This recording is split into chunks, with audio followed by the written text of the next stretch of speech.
ಕೇಳ್ಕೊಳ್ತೇನೆ.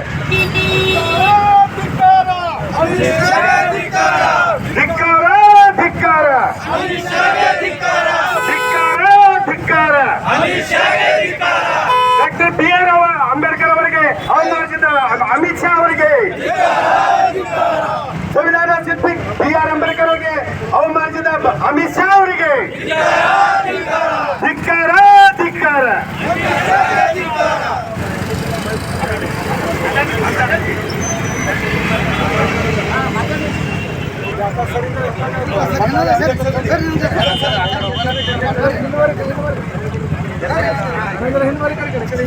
ಲೋಕಸಭೆಯಲ್ಲಿ ಡಾಕ್ಟರ್ ಬಾಬಾ ಸಾಹೇಬ್ ಅವರಿಗೆ ಅವಮಾನ ಮಾಡಿದ ಅಮಿತ್ ಶಾ ಅವರಿಗೆ ಸರ್ಕಾರ ಹೇಳಲಿಕ್ಕೆ ಇವತ್ತು ಆಳಂದ ತಾಲೂಕಿನ ಕಾಂಗ್ರೆಸ್ ಪಕ್ಷದ BR ಪಾಟೀಲ್ ನೇತೃತ್ವದಲ್ಲಿ ಕಾಂಗ್ರೆಸ್ ಪಕ್ಷ ಇವತ್ತು ಪ್ರತಿಭಟನೆ ಮಾಡಿದ್ದೇವೆ. ಹಾಗೂ ಬೆಳಗಾವಿ ಕಾಂಗ್ರೆಸ್ ಪಕ್ಷದ ಕಾರ್ಯಕರ್ತರು ಇವತ್ತು ಎಲ್ಲರೂ ಒಗ್ಗಟ್ಟಾಗಿ ಇವತ್ತು ಪ್ರತಿಭಟನೆಯನ್ನು ಸ್ಟಾರ್ಟ್ ಮಾಡಿದ್ದೇವೆ. ಬಂಧುಗಳೇ, ಬಾಬಾ ಸಾಹೇಬ್ ಅಂಬೇಡ್ಕರ್ ಅವರು ರತ್ನಶಿಲ್ಪಿ ಈ 1947ರಲ್ಲಿ ಏನು ಸಂವಿಧಾನ ಬರೆದಿದ್ದಾರೆ. ಈ ಸಂವಿಧಾನ ಮುಖಾಂತರ ಆ ಶಾಗೆ ಗೊತ್ತಿಲ್ಲ ಅವರು ಗುಜರಾತ್ನಲ್ಲಿ 2010ರಲ್ಲಿ ಅವರಿಗೆ ಗಡೀಪಾರು ಮಾಡಿದ್ರು ಬಾಬಾ ಸಾಹೇಬ್ ಅಂಬೇಡ್ಕರ್ ಸಂವಿಧಾನ ಬರೆದಿದ್ದಕ್ಕೆ. ಹಾಗೂ MP ಆಗಿದ್ರು ಬಾಬಾ ಸಾಹೇಬ್ ಅಂಬೇಡ್ಕರ್ ಅವರು ಸಂವಿಧಾನ ಬರೆದಿದ್ದಕ್ಕೆ.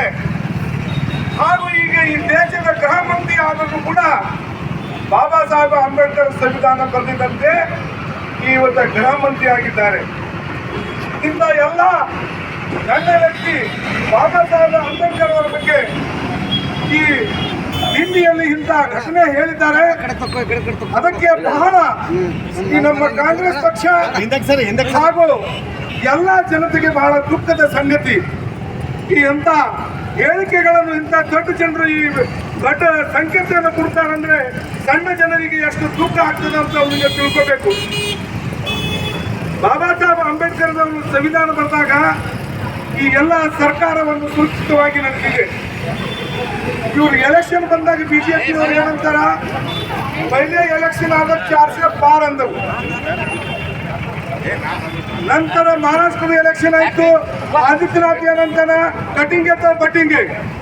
ಇವು ಎಂತ ಹೇಳಿಕೆಗಳು ಎಲ್ಲ ಬಹಳ ದುರ್ದೃಶ್ಯಗಳು. ಯೋಗಿ ಆದಿತ್ಯನಾಥ್ ಅವರು ಅವ್ರಿಗೆ ಗೊತ್ತಿಲ್ಲ, ಇವರು 270 ಬಂದರೆ ಹಿಂಗ್ ಮಾಡ್ತಾ ಇದ್ದಾರೆ. ಇವರು 400 ಪಾರ್ ಮಾಡಿದ್ರೆ ಇವರು ಪೂರ ಭಾರತ ದೇಶದ ಸಂವಿಧಾನ ಬದಲಿ ಮಾಡಿಬಿಡ್ತಿದ್ರು ಇವರು. ಇಂಥ ಘಟನೆ ಇನ್ನೊಂದ್ಸಲ ಆಗ್ಬಾರ್ದು ಅಂತೇಳಿ ಈಗ ಮೊನ್ನೆ ಬೆಳಗಾವಿನಲ್ಲಿ ಮೇಡಮ್ ಅವರು ಹೆಬ್ಬಾಳ್ಕರ್ ಅವರು ಮಾತಾಡುವಾಗ CT ರವಿ ಅವರು ಏನು ಅವಾಚ್ಯ ಶಬ್ದದಿಂದ ಮಾತಾಡೋರು. ಒಬ್ಬ ಮಹಿಳೆ ಒಂದು ಮಿನಿಸ್ಟರ್ ಆಗಿದ್ದಾಳೆ.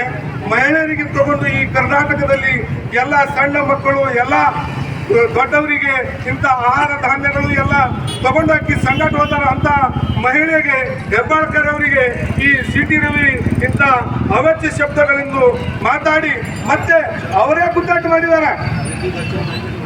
ಬೇಟಿ ಬಚಾವ್ ಬೇಟಿ ಪಡಾವ್ ಅಂತ ಕಾರ್ಯಕ್ರಮಗಳು ಇರ್ತಾರೆ BJP ಅವರು. ಇವರೇ ಹಿಂಗೆ ಮಾಡ್ತಾರೆ, ಹೆಣ್ಮಕ್ಕಳ ಮೇಲೆ ಅವಾಚ್ಯ ಶಬ್ದಗಳನ್ನು ಇವರೇ ಮಾತಾಡ್ತಾರೆ. ಈಗ ಅಂತ ಘಟನೆ ಬೆಳಗಾವಿನಲ್ಲಿ ಆಯಿತು. ಅವರೇ ಅವಾಚ್ಯ ಶಬ್ದಗಳನ್ನು ಬೈದಾರೆ. ಮತ್ತು BJP ಎಲ್ಲ ಸದಸ್ಯರು ಕಾಂಗ್ರೆಸ್ ಮೇಲೆ ಮತ್ತೆ ಆರೋಪ ಮಾಡ್ತಾರೆ, ನಮಗೆ ಜೈಲಿಗೆ ಹಾಕಿದ್ರು, ನಮ್ಗೆ ಹಿಂಗೆ ಮಾಡಿದ್ರು ಅಂತ ಅವರೇ ಈಗೆಲ್ಲ ಕಡೆ ಅವರು ಪ್ರತಿಭಟನೆ ಮಾಡ್ಲಿಕ್ಕೆ.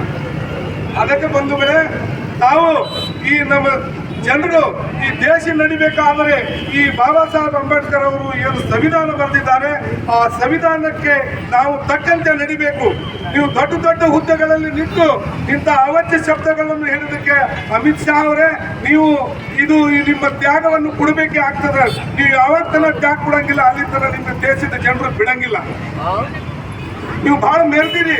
ಗುಜರಾತ್ನಾಗೆಲ್ಲ ದಂಗ ಮಾಡಿ 2010ರಲ್ಲಿ ನೀವು ಗಡಿಪಾರಾಗಿದ್ದೀರಿ. ಮೆರೆದಿ ಗುಜರಾತ್ ಬಿಟ್ಟು ಈಗ ನೀವು ದಿಲ್ಲಿಗೆ ಬಂದು ಈ ಎಲ್ಲ ಭಾರತ ದೇಶ ಮೇಲೆ ಈ ತರ ನೀವು ದಬ್ಬಾಳಿಕೆಯನ್ನು ಮಾಡಿ ಜನರಿಗೆ ಕಿಕ್ಕ ತಪ್ಪಿಸುವ ಒಂದು ಕೆಲಸ ತಾವೇನು ಮಾಡ್ತಾ ಇದ್ದೀರಿ. ಇದು ನೀವು ಬಹಳ ದಿವಸ ನಡೆಯಂಗಿಲ್ಲ.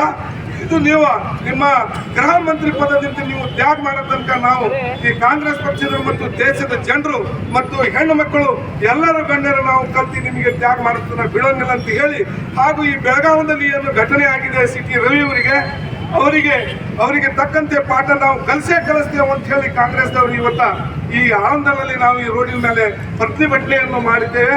ಇನ್ನೂ ಬಹಳ ಜನರು ಮಾತಾಡೋದಾರ. ನನಗೆ ಮಾತನಾಡ್ಲಿಕ್ಕೆ ಅವಕಾಶ ಕೊಟ್ಟಿದ್ದಕ್ಕೆ ಎಲ್ಲರಿಗೆ ಧನ್ಯವಾದಗಳನ್ನು ಹೇಳಿ